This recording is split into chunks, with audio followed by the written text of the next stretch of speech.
नमस्कार, आप देख रहे हैं सम्मान देश का इस चैनल में। मैं सैमुअल मगर आपका स्वागत करता हूँ। भाइयों, प्लीज हमारे चैनल को पहले लाइक कर दो, सब्सक्राइब कर दो। भाइयों, आप सब्सक्राइब करते नहीं, देखते नहीं है। भाइयों, मैंने पहले भी बोला था कि हमारा छोटा चैनल है, इसलिए लोग अंदर नजरअंदाज करते हैं। बड़े बड़े चैनल को तो बहुत प्यार से देखते हैं। तो भाई, हमारे चैनल को सब्सक्राइब कर दो। आप सब्सक्राइब, एक सेकंड का काम है। इससे हमारे बहुत मेहनत का हमें उत्तेजन मिलता है, और एक क्रिस्पा उत्तेजन मिलकर हम ज्यादा वीडियो हम बना सकते हैं। इसीलिए आपका सब्सक्राइब करना जरूरी है, और बेल आइकन दबाइए, ताकि इसका नोटिफिकेशन आपको जल्द से जल्द मिल सके, और पहले मिल सके, और हम हमारा वीडियो जो है आप देख सके। भाइयों, हम बात करते हैं छत्तीसगढ़ में दुर्ग जिले में नन को पकड़ा गया, और उनके साथ तीन आदिवासी लड़कियां थी। उन नन के ऊपर मानव तस्करी और धर्मांतरण का आरोप लगाकर उनको जेल में डाला गया। जो ये तीन आदिवासी लड़कियां थी, तो ज्योति शर्मा, रतन यादव, और जो रवि, जो निगम जो है, उनको उनका नाम सामने आया। तब ये लड़कियां ने कहा कि हमारे ऊपर अन्याय हो गया है। वो जो लड़कियां पुलिस के स्टेशन में गई, लेकिन पुलिस वालों ने उनकी एफआईआर दर्ज नहीं कर दी। फिर बाद में वही लड़कियां महिला आयोग के पास गई, सॉरी, कोर्ट गई। कोर्ट से भी उनको अच्छा समाधान नहीं मिला, उनको इंसाफ नहीं मिला। वो भीख मांग रही थी। वो भीख पैसों की नहीं, इंसाफ की भीख मांग रही थी। लेकिन उसको भी, वहां भी उनको इंसाफ नहीं मिला। बाद में उन्होंने छत्तीसगढ़ महिला आयोग के पास उन्होंने अपनी शिकायत दर्ज कर दी। और भाइयों, मैं आपसे बात बताना चाहता हूं कि छत्तीसगढ़ में जो महिला आयोग ने उनके ऊपर अलग अलग जो है सवाल उठाए। उन्होंने कहा कि आप पुलिस को बताकर आप क्यों नहीं गए, और आपने धर्मांतर क्या, अनेक ऐसे सवाल जो है उन्होंने खड़े किए। अब देखो, कुछ लोग जो इस शहर से दूसरे शहर जाता है, तो क्या वो पुलिस को पूछ कर जाता है क्या नौकरी करने के लिए? ये ऐसे बेहुदा सवाल जो है, उनको उन तीन लेडीज के ऊपर लगाए गए। वहां भी उन्हें महिला आयोग में उनको इंसाफ नहीं मिला।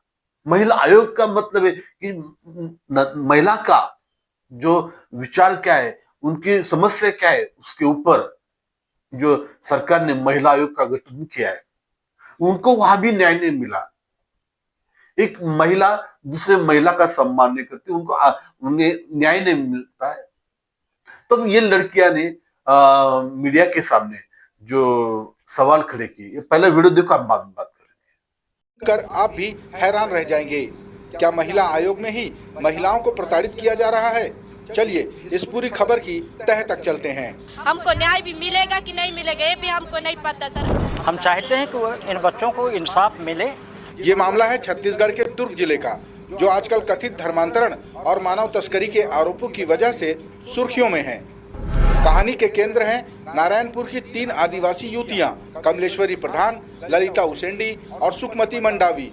इन तीनों ने बजरंग दल की कार्यकर्ता ज्योति शर्मा और उनके कुछ सहयोगियों पर शारीरिक और मानसिक प्रताड़ना देने का बेहद गंभीर आरोप लगाया है। सोचिए, जब आपके साथ कुछ गलत होता है तो आप सबसे पहले कहाँ जाते हैं?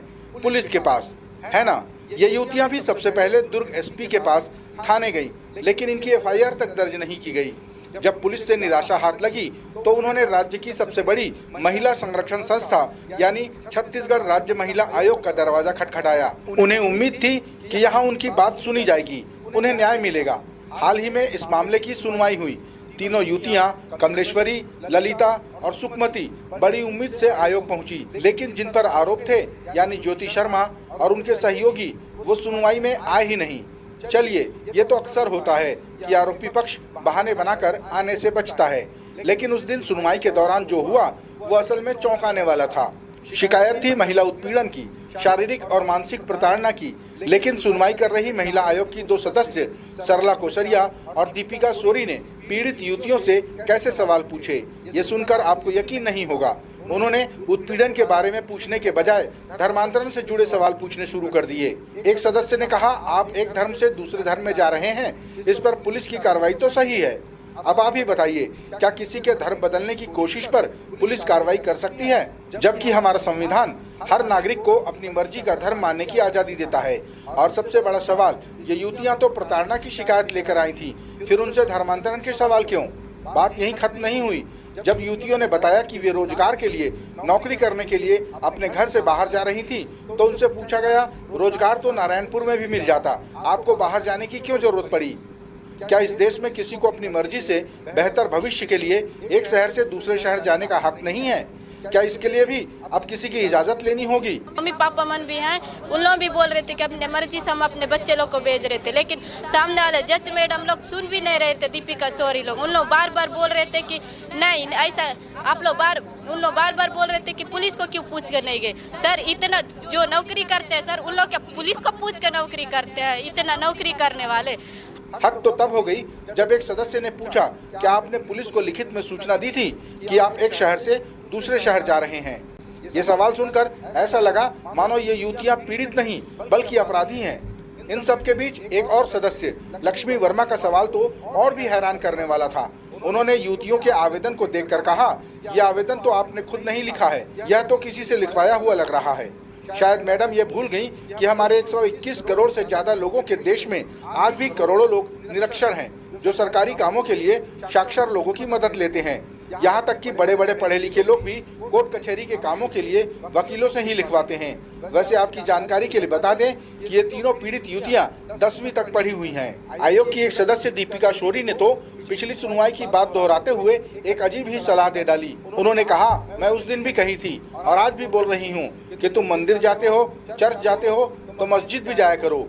ये सलाह एक अर्ध न्यायिक संस्था की सदस्य दे रही है, जहां युवतियां न्याय की उम्मीद में आई थी। ये सब सुनकर ऐसा लग रहा था मानो आयोग की इन सदस्यों को न तो इस देश के संविधान की परवाह है और न ही नागरिकों को मिले मौलिक अधिकारों की।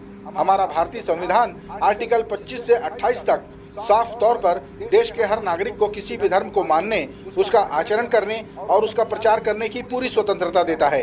हाँ, लोक व्यवस्था और नैतिकता के आधार पर सरकारें इन पर कुछ उचित प्रतिबंध लगा सकती हैं, लेकिन किसी नागरिक से ये पूछना कि तुम अपना धर्म क्यों बदल रहे हो या मंदिर चर्च क्यों जाते हो, ये उनके मौलिक अधिकार का हनन है।